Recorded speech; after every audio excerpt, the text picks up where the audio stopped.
Lukt het? Nou, met pijn en moeite, maar hij hangt. Van harte gefeliciteerd. Dank u wel. Ja. Nou. Even kijken, Buffel. Zo hebben we vandaag niet één, maar toch twee personen die een lintje krijgen. Meneer Van den Broek wil ik vragen om even naar voren te komen. En zijn fototoestel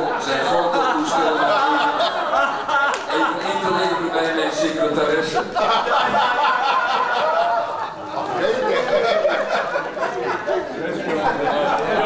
Ik had er helemaal niks in de gaten, want ja, ik maak hier regelmatig foto's. Wat vind je ervan?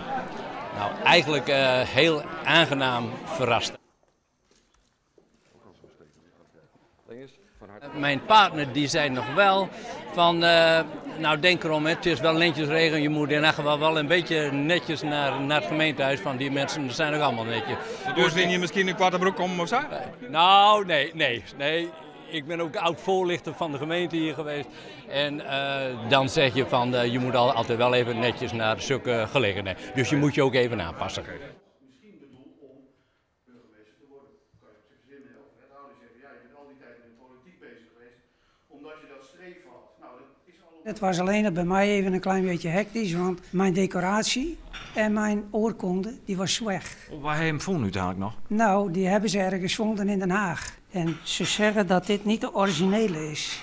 Maar ik heb hem toen uitgereikt gekregen en ik kreeg ook niet een andere.